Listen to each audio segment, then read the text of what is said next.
শবে বরাতের রাতে যে নারী 3টি আমল করবে ওই নারীর কপাল খুলে যাবে। কেননা শবে বরাতের রাত হচ্ছে এমন একটি রাত, এ রাতে আল্লাহ তাআলা অসংখ্য অগণিত মানুষের গুনাহ খাতাগুলো ক্ষমা করে দেন। আল্লাহ তাআলা নিজে বলে দিয়েছেন সুনান ইবনে মাজার 1390 নম্বর হাদিস, নবীজি সাল্লাল্লাহু আলাইহি ওয়াসাল্লাম জানিয়ে দিয়েছেন, ইন্নাল্লাহা লা ইয়াত্তালিউ ফি লাইলাতিন নিসফি মিন শাবান ফায়াগফিরু লিজামিআ খালকি ইল্লা লিমুশরিকিন আও মুশাহিন।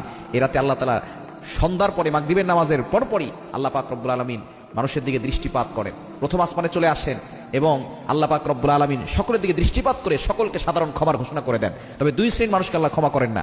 এক নম্বর হচ্ছে যারা মুশরিক, আল্লাহর সাথে শিরিক করে। দ্বিতীয় নম্বর যারা মুশাহিন, যারা আল্লাহর সাথে হিংসা করে, মানে কারোর সাথে হিংসা পোষণ করে, এদেরকে আল্লাহ তাআলা ক্ষমা করেন না। এজন্য এই দুইটি কোয়ালিটি থেকে আমাদেরকে দূরে সরে আসতে হবে এবং নারীরা মা বোনরা 3টা কাজ করবে।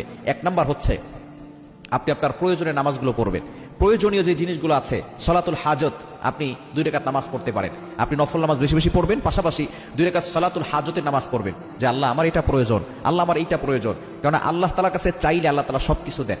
প্রতিদিন কিন্তু আল্লাহ তাআলা রাতের শেষ অংশে প্রথম আসমানে এসে বান্দাদেরকে ডাকতে থাকেন এবং এই রাতে শবে বরাতের রাতে আল্লাহ তাআলা প্রথম আসমানে এসে সন্ধ্যার পর থেকেই ডাকতে থাকেন। আর আমরা অনেক সময় হালুয়া রুটি বানাতে বানাতে ব্যস্ত হয়ে পড়ি। মা বোনরাও এরা আমল করবেন, নফল নামাজ পড়বেন, 2 রাকাত সলাতুল হাজতের নামাজও পড়বেন, প্রয়োজনের নামাজ, এটা পড়ে আল্লাহর কাছে দোয়া করবেন, আল্লাহ তাআলা আপনার সকল প্রয়োজন পূরণ করে দিবেন। দ্বিতীয় নাম্বার হচ্ছে তাওবা ইস্তেগফার করবেন, যত বেশি পারেন তাওবা করবেন, ইস্তেগফার করবেন। আল্লাহ তাআলা নিজে বলে দিয়েছেন 28 নম্বর পারা 20 নম্বর পৃষ্ঠার 2 নম্বর লাইন, সূরা তাহরিমের 8 নম্বর আয়াতে, ইয়া আইয়ুহাল্লাযীনা আমানু তুবু ইলাল্লাহি তাওবাতান নাসুহা, ওই হ্যাভ বিলিভার্স, ইমানদারগণ তোমরা সঠিকভাবে তাওবা করো, তোমাদের সব গুনাহ আল্লাহ তাআলা ক্ষমা করে দিবেন। এজন্য সঠিকভাবে আল্লাহর কাছে তাওবা করতে হবে, তাওবা ইস্তেগফার করবেন, ক্ষমা প্রার্থনা করবেন। কারণ আপনি যদি এই রাতে ক্ষমা না পান তাহলে কিন্তু আপনার থেকে হতভাগার কপাল পোড়া কেউ নাই।